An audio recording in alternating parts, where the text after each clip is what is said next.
नमस्कार, मैं एडवोकेट मुकेश बगड़िया। आज हम जानने वाले हैं सिविल केस और क्रिमिनल केस की ट्रायल में मेजरली क्या डिफरेंस हैं।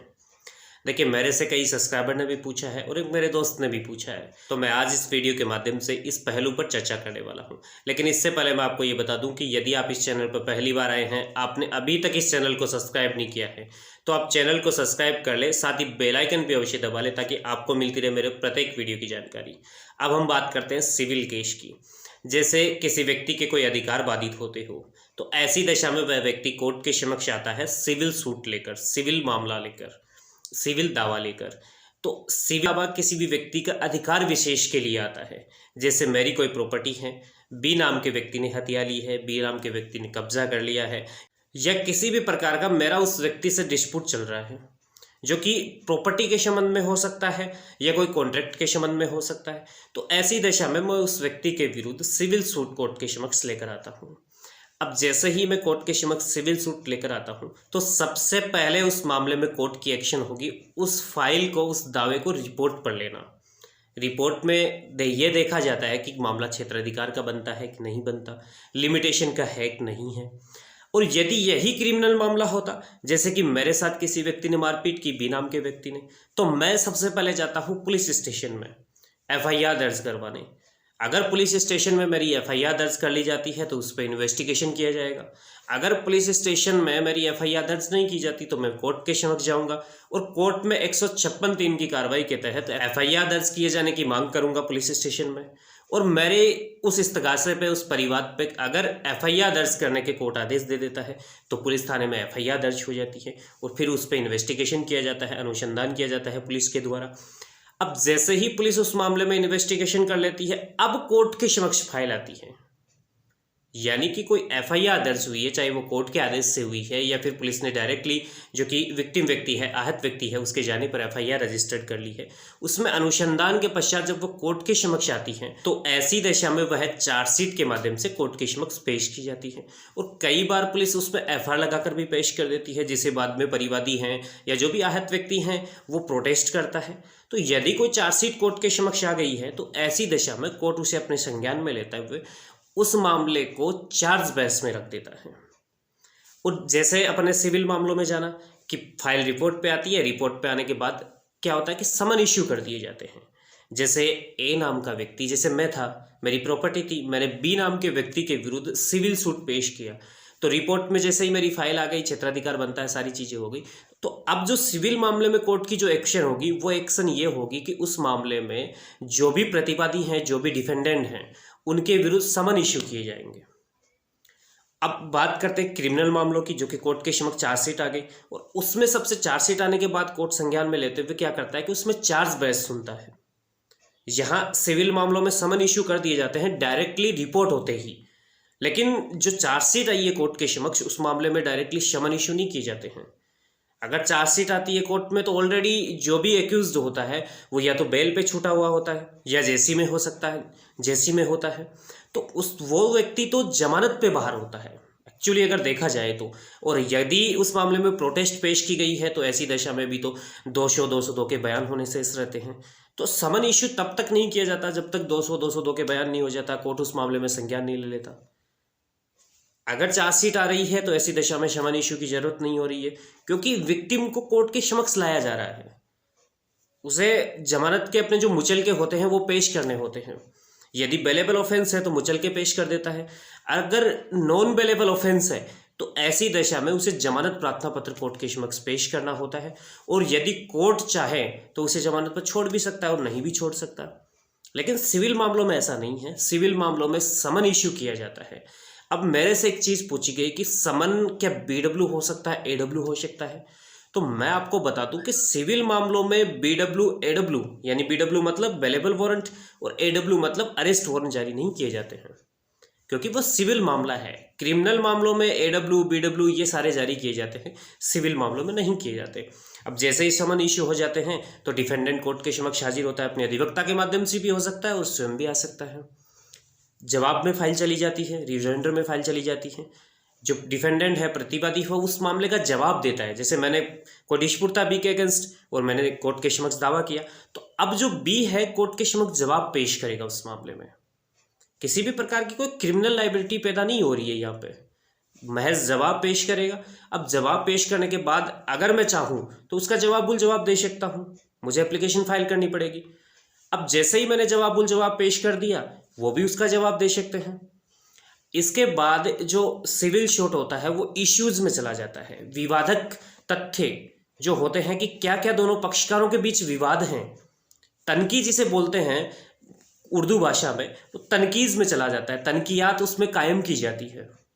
अब वहाँ जो एफआईआर आई क्रिमिनल मामलों में, तो क्रिमिनल मामलों में एफआईआर आई, उसमें चार्जशीट कोर्ट के समक्ष आ गई, उस व्यक्ति ने बेल करवा ली, जो चाहे लोअर कोर्ट ने अगर नहीं दी तो लोअर कोर्ट की दिशा में हायर कोर्ट में चले गए और वहाँ से उन्हें बेल मिल गई, और नहीं मिली तो भी कोई बात नहीं, जो लोअर कोर्ट की जो प्रोसीडिंग है वो चलती रहेगी।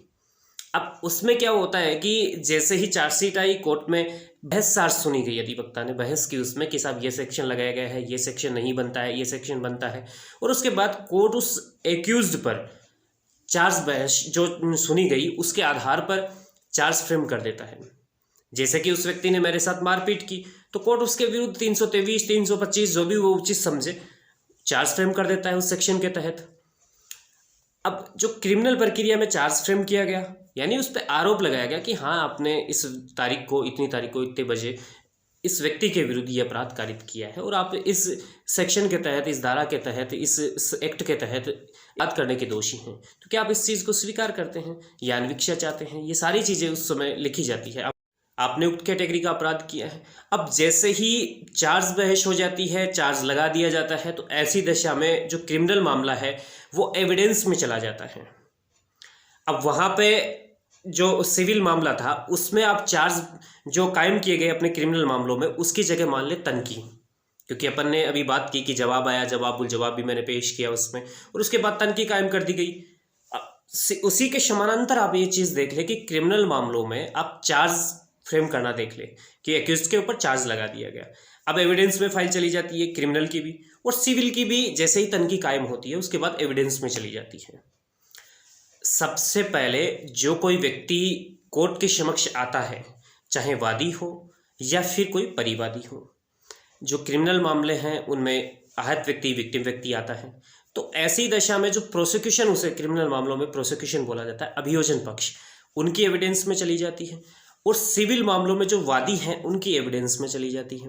वादी कुछ गवाहों को पेश करता है सिविल मामलों में, और जब हम क्रिमिनल मामलों की बात करते हैं तो इसी के समानांतर तो वहाँ पर जो प्रोसिक्यूशन होता है, प्रोसिक्यूशन में सारी चीज़ें आती है, पुलिस भी आती है, जो विक्टिम व्यक्ति है, आहत व्यक्ति है, वह भी प्रोसिक्यूशन का हिस्सा होता है।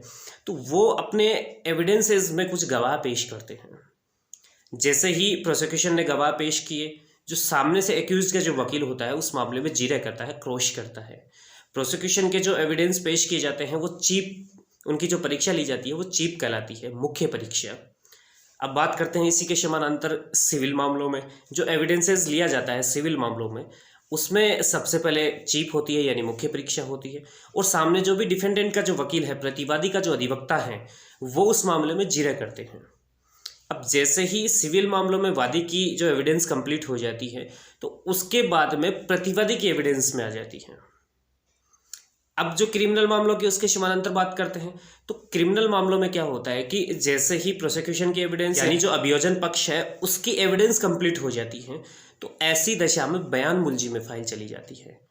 कोर्ट बयान लेता है, उसमें पूछता है कि आपके ऊपर ये आरोप लगाए गए अभियुक्त के खिलाफ, और अभियुक्त कहता है कि हाँ साहब मैं इसे स्वीकार करता हूँ, या फिर मैं इन सभी को अस्वीकार करता हूँ, अन्वीक्षा चाहता हूँ, और उसके बाद फाइल चली जाती है साक्ष्य छपाई में।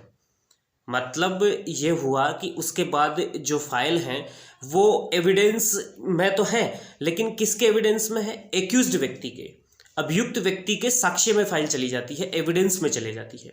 अब अभियुक्त व्यक्ति उस मामले में अपनी ओर से अगर कोई विटनेसेस पेश करना चाहेगा, अपने बयान कराना चाहेगा, वो सारे बयान लिए जाते हैं।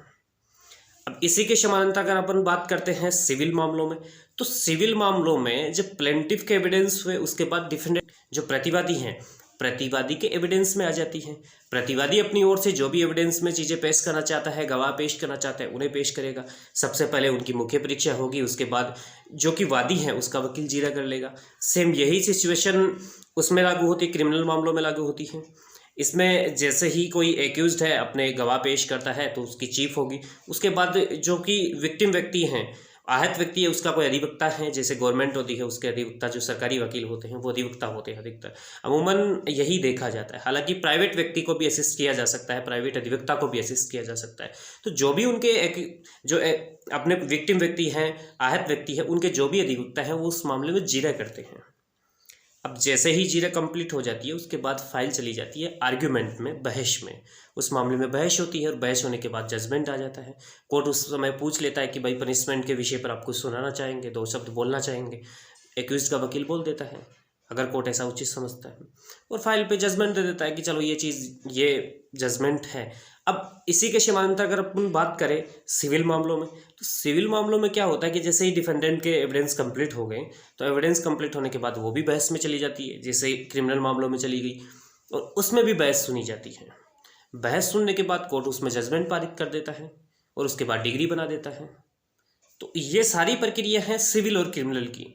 इनमें आपने मेजरली मैंने दोनों को साथ लेते हुए थोड़ा सा समझाया है, तो एक बार अगर आप ध्यान से इसे समझेंगे तो मेरे ख्याल से ये समझने में आप बिल्कुल समर्थ हैं और समझ भी जाएंगे, और इसके माध्यम से ही आपके कई डाउट्स क्लियर हो जाएंगे।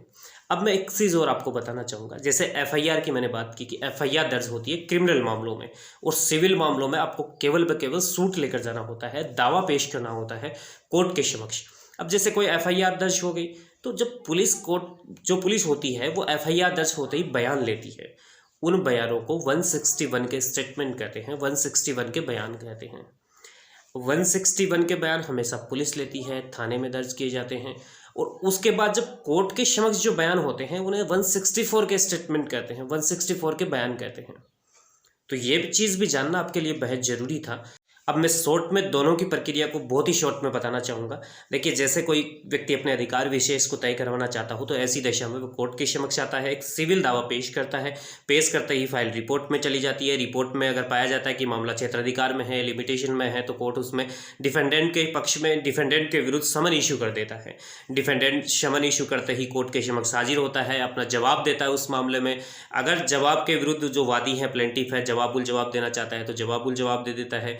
उसके बाद में जो भी तनकियात है, इश्यूज़ है, वो फ्रेम किए जाते हैं कोर्ट के समक्ष। विवादक तथ्य उनके दोनों के बीच में क्या है वो तय किए जाते हैं, और उसके बाद में सिविल मामलों में जो फाइल होती है वो चली जाती है प्लेंटिफ यानी वादी के एविडेंस पे। वादी के एविडेंस होते हैं जिनमें सबसे पहले वादी के जो भी गवाह पेश होते हैं उनकी चीफ होती है। उसके बाद जो कि डिफेंडेंट का जो वकील है उनकी जीरा करता है, क्रॉस करता है।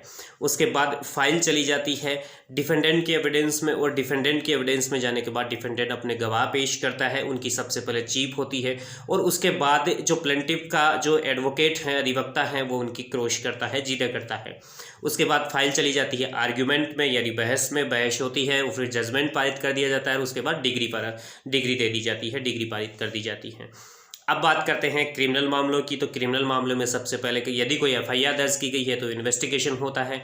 यदि पुलिस ने एफआईआर दर्ज नहीं की गई है या पुलिस ने कोई एफआईआर किसी मामले में दर्ज नहीं की है तो कोर्ट के द्वारा भी उस मामले में एफआईआर दर्ज करवाई जा सकती है। और या फिर कोर्ट एफआईआर दर्ज करने के आदेश नहीं दे और आहत व्यक्ति, विक्टिम व्यक्ति जो भी हैं वो कोर्ट के समक्ष जाता है, तो ऐसी दशा में परिवाद की तरह भी कोर्ट उस मामले को चला सकता है। 202 के बयान लेकर कार्रवाई कर सकता है। यदि उस मामले में एफआईआर दर्ज हो गई है तो 161 के बयान लिए जाते हैं। सभी व्यक्तियों के पुलिस मौका रिपोर्ट तैयार करती है यानी इन्वेस्टिगेशन करती है। इन्वेस्टिगेशन के बाद में पुलिस उस मामले में कोर्ट के समक्ष रिपोर्ट पेश करती है, जो चार्जशीट के रूप में हो सकती है या फिर एफआर के रूप में हो सकती है। चार्जशीट में अगर कोई रिपोर्ट आती है तो ऐसी दशा में जिस किसी व्यक्ति के विरुद्ध मामला बनता हुआ पाया गया है, यानी जो व्यक्ति मुलजिम है, उसे जमानत कोर्ट के समक्ष करवानी होती है, अपनी जमानत मुचल के पेश करने होते हैं। जमानती अपराध की दशा में जमानत मिल जाती है, जमानती मुचल के पेश करने होते हैं। लेकिन अजमानती अपराध की दशा में बेल एप्लीकेशन कोर्ट के समक्ष फाइल करनी होती है। बेल एप्लीकेशन फाइल करने के बाद लोअर कोर्ट यदि बेल को खारिज कर देता है तो हायर कोर्ट के समक्ष बेल एप्लीकेशन फाइल की जाती है, और हायर कोर्ट के माध्यम से मतलब आप सुप्रीम कोर्ट तक बेल एप्लीकेशन फाइल कर सकते हैं और अपनी बेल करवा सकते हैं। बेल करवाने के बाद अगर जो भी मामला जो लोअर कोर्ट में चल रहा था वो वैसे ही चलता रहेगा, उस पर किसी भी प्रकार का कोई फर्क नहीं पड़ेगा। और जैसे कि अपन ने बात की कि चार्जशीट पेश हो गई, तो चार्जशीट पेश होने के बाद मुचल के पेश करने होते हैं, बेल हो गई तो सारी चीज़ें मुचल के वगैरह पेश कर दिए जाते हैं। तो जैसे ही एक्यूज ने मुचल के पेश कर दिए उसके बाद एविडेंस में चली जाती है, प्रोसिक्यूशन के एविडेंस में यानी अभियोजन पक्ष के एविडेंस में चली जाती है। अभियोजन पक्ष अपने कुछ गवाह पेश करता है जिनकी सबसे पहले चीफ की जाती है यानी मुख्य परीक्षा की जाती है। उसके बाद जो एक्यूज का जो वकील होता है उनकी क्रोश करता है, जीरा करता है। उसके बाद फाइल चली जाती है बयान मुलजिम में। लेकिन मैंने एक चीज़ नहीं बताई कि जैसे ही कोर्ट के समक्ष चार्जशीट पेश होती है तो ऐसी दशा में कोर्ट पर संज्ञान लेते हुए, उस मामले में संज्ञान लेते हुए उसमें बहस चार्ज चुनता है, फिर उसके बाद चार्ज लगाता है। कई बार अदर एप्लीकेशंस भी आ जाती है चार्ज फ्रेम करने के बाद, जिसे आरोप से उन्मुक्त किया जाती है, उन्मोचित कीजिए साहब, डिस्चार्ज कीजिए। वो एप्लीकेशंस एसेंशियल प्रक्रिया है, मैं उनकी आज बात नहीं कर रहा हूँ। तो जैसे ही अपन ने एविडेंस करा दिया, ये एविडेंस जो प्रोसिक्यूशन एविडेंस हुआ, अभियोजन पक्ष के जो एविडेंस हुए, उससे पहले की बात है चार्ज फ्रेम करना, आरोप तय करना। जैसे ही प्रोसिक्यूशन का एविडेंस हो जाता है, बयान मुलजिम में फाइल चली जाती है, सीआरपीसी का सेक्शन 313 आप देख लीजिएगा। उसके बाद बयान मुलजिम में होने के बाद यदि साक्षी शपाई पेश करना चाहता है, यदि एविडेंस डिफेंस में देना चाहता है मुलजिम वगैरह, मुलजिम का एडवोकेट, तो ऐसी दशा में उनके एविडेंस में चली जाती है। डिफेंस में एविडेंस पेश की जाती है जिसमें सबसे पहले जो भी गवाह होते हैं उनकी चीफ होती है, फिर उसके बाद जो कि अभियोजन पक्ष हैं उनके अधिवक्ता जो भी हैं वो उस पर क्रोश करते हैं, जीरा करते हैं। उसके बाद बहस में चली जाती है, आर्ग्यूमेंट में चली जाती है और कोर्ट उस मामले में जो भी जजमेंट उचित समझता है बहस होने के बाद वो जजमेंट पारित कर देता है। अगर पनिशमेंट देता है तो पनिशमेंट के विषय पर सुन लेता है। पनिशमेंट के विषय में दो चीज़ें होती है कि साहब प्रोबेशन का लाभ दे दिया जाए, अगर आप इससे सजा ही दे रहे हैं तो प्रोबेशन का लाभ दे दें साहब। ये सारी चीज़ें उस समय पनिशमेंट के विषय पर सुनी जाती है, उस समय बताई जाती है। तो ये थी सारी प्रक्रिया सिविल और क्रिमिनल की। मेरे से जो पूछा गया कि सिविल और क्रिमिनल में बेसिकली प्रक्रिया में क्या डिफरेंस है, कोर्ट की ट्रायल में क्या डिफरेंस है, इसके लिए मुझे ये वीडियो बनाना पड़ा।